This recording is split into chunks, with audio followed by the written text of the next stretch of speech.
Welcome back, students. Welcome to biology classes. Today we are going to see 11th science biology and we are going to see the chapter 15. In this chapter we are going to see the topic that is plant growth regulators, right?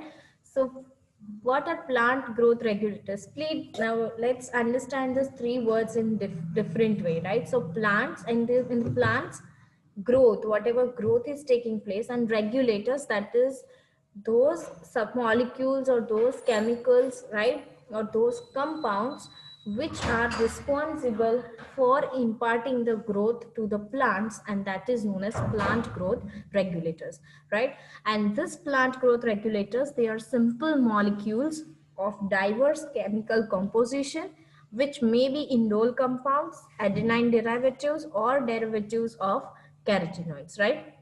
Now, this plant growth regulators, they are simple molecules, right? And they are made up of different types of chemicals, right?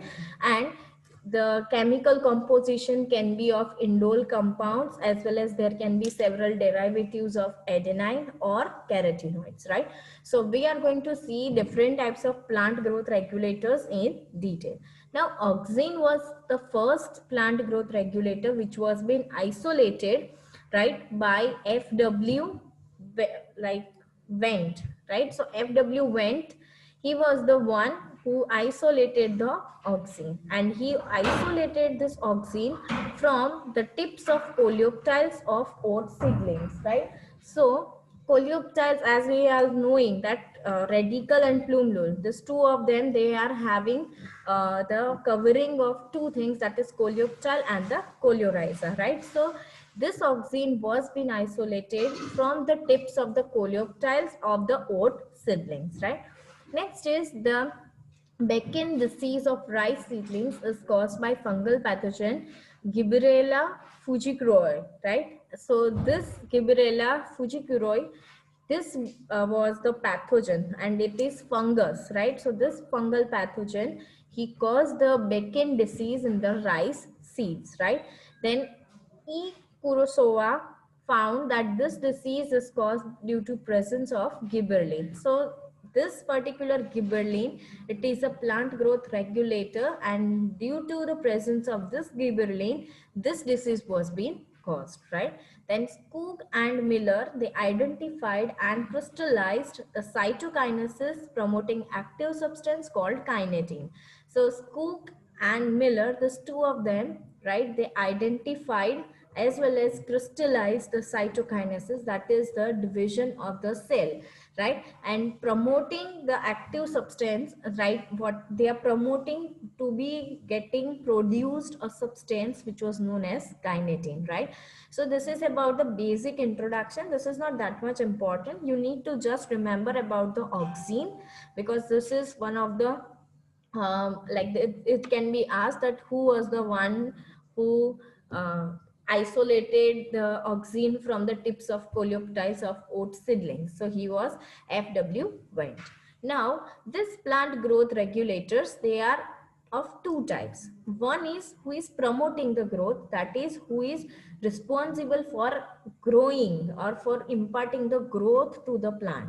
And second type is the growth inhibitors, that are they are going to stop the growth, right? So one is allowing to grow and second is stopping the growth, right? So these two types of plant growth regulators are there. In plant like growth promoting are auxin, gibberellins, and cytokinins, right? So these are the three which are promoting the growth of the plant. And ethylene and abscisic acid, these are the two which are responsible for inhibiting the growth, right? Now we are going to see is about the auxin, right? So starting with the auxin part, right? The auxin was first isolated, right, by from the human urine, right? So auxin was first isolated from human urine, and it is commonly indole 3 acetic acid, and simply in short it is known as IAA. So this auxin was isolated from the human urine, and it is commonly known as indole 3 acetic acid, right? And this is generally produced at stem and root apex and migrate to site of action. So normally at the shoot apex and the root apex. These two places are the one where the auxins are produced, and this auxin, once they are produced, they migrate to the site of action. That is, they are produced somewhere else and their site of action is different. Now, what are the functions of auxin? What function does it play in the as a plant regulator, right? So first is cell enlargement. So when the auxins are being produced, the cell is enlarged, right? Then apical dominance is seen. That is the apices, that is the root apex and the shoot apex, the dominance will be seen. Also, the cell division is occurred in a proper manner, as well as it is also inhibition of abscission. That is, whatever growth is stopped, it is inhibiting that particular compound to act, and for this reason it allows the growth to occur, right? And fifth, it's induce parthenocarpy, right? So parthenocarpy is what? Parthenogenesis is what? The seedless fruit. That is what? The fruit which is formed without fertilization. So parthenocarpy is that same, that is the fruit which is formed without getting or without occurrence of the fertilization. So without fertilization of the male and female gametes, when a fruit is formed, the parthenocarpy is that process is parthenocarpy. So this auxin is responsible for inducing the parthenocarpy. So it does allow to it does allow the process to occur, and that is parthenocarpy. So this is about the first, that is auxin. Second is gibberellins.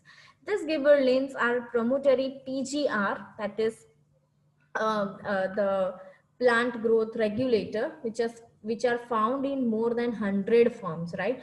See, these gibberellins, they are plant growth regulators, and there are so many different forms, and more than 100 forms are found of gibberellins, and the different name as GA1, GA2, GA3 up till GA100, right? And the most common one is GA3, that is gibberellic acid, right? The most, this can be asked in MCQ, that which is the most common one gibberellin. So that is GA3.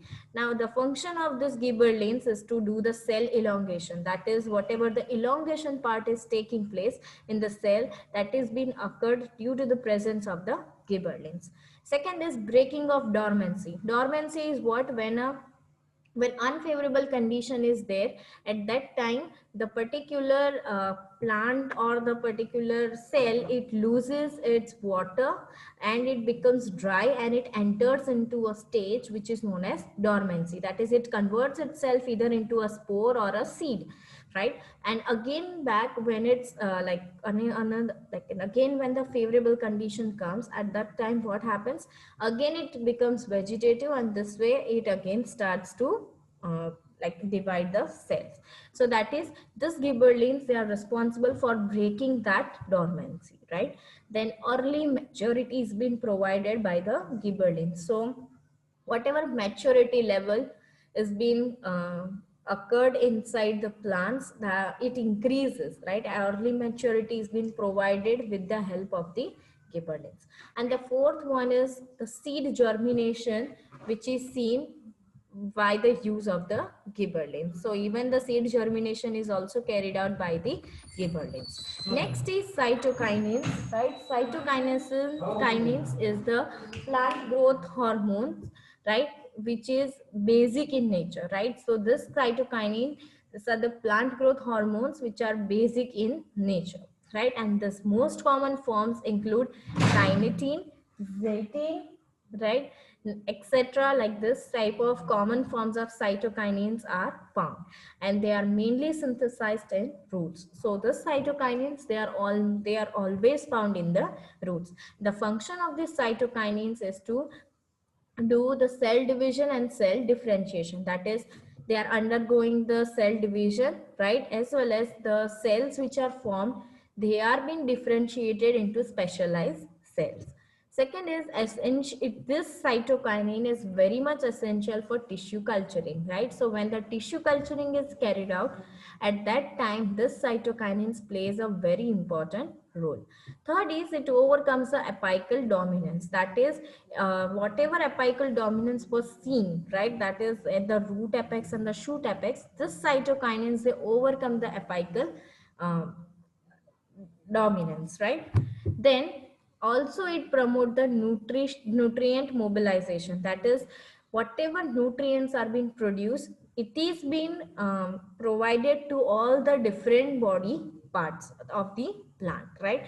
So the cytokinins, they act as a transferring mechanism or barrier through which the nutrient is being passed to all the body parts of the plant, right? So these are the three main types of the plant growth regulators. Now we are going to see another two, which are plant growth uh, inhibitors, right? So ethylene, this is a gaseous hormone, right? So this ethylene, this can be asked in MCQ that which hormone is gaseous in nature. So that is ethylene. So this gaseous hormone, it stimulates transverse or isodiametric growth but retards the longitudinal one. So this particular ethylene, it stimulates the transverse or isodiametric growth. So when a growth which is seen in transverse section or in an isodiametric way, then it is growing, but it does not allow the longitudinal growth to occur, right? So this is the main function of the ethylene, and the function of this is inhibition of longitudinal growth. That is, it does not allow the growth which is seen in the vertical, right, the longitudinal form, right? Next is the fruit ripening. So this ethylene is also going to be helpful in the fruit ripening. So when the fruit ripening is taking place, at that time, with the help of ethylene, it can be occur, right? Then senescence, right? That is the when the proper favorable conditions are not there, and when the like water content is not in proper manner, at that time also this ethylene is responsible, right, for steam or for inhibiting the growth, right? And the last is promote apical dominance, right? So these are the four functions of ethylene, right? That is, it is going to act as a plant inhibiting material, right? Or that is, we can say, inhibitor, right? So this is was first plant inhibitor. Second is abscisic acid, and this is also called stress hormone or dormine, right? So this abscisic acid, it is stress hormone, right, as well as it acts as a general plant inhibitor, right? So this is plant growth inhibitor, so it is going to inhibit the growth of the plant, right? And this abscisic acid is produced in the roots of the plant and terminal buds at the top of plant. And see, this abscisic acid is produced in the roots as well as on the terminal buds, which are observed in the shoot system, right? So the function of this abscisic acid is bud dormancy, right? So that is, the buds are being undergoing into a phase which is known as dormancy. Second is leaf senescence is observed, that is, less amount of water is, or the water level in the leaves becomes comparatively less. Then third, it induces parthenocarpy, that is, more and more the parthenocarpy is induced. And the fourth is seed development and maturation, right? So that is, seed development is taking place as well as the maturation is also taking place. So here the growth is stopped, but the development of seed as well as the maturation of seed is taking place. So this is all about the second plant growth inhibitor, right? So up till here, this much topic has been included, right, in the plant growth hormones, right? Or we can say the plant growth regulators. So I hope you are very clear with today's topic, and I hope to see you again. Thank you.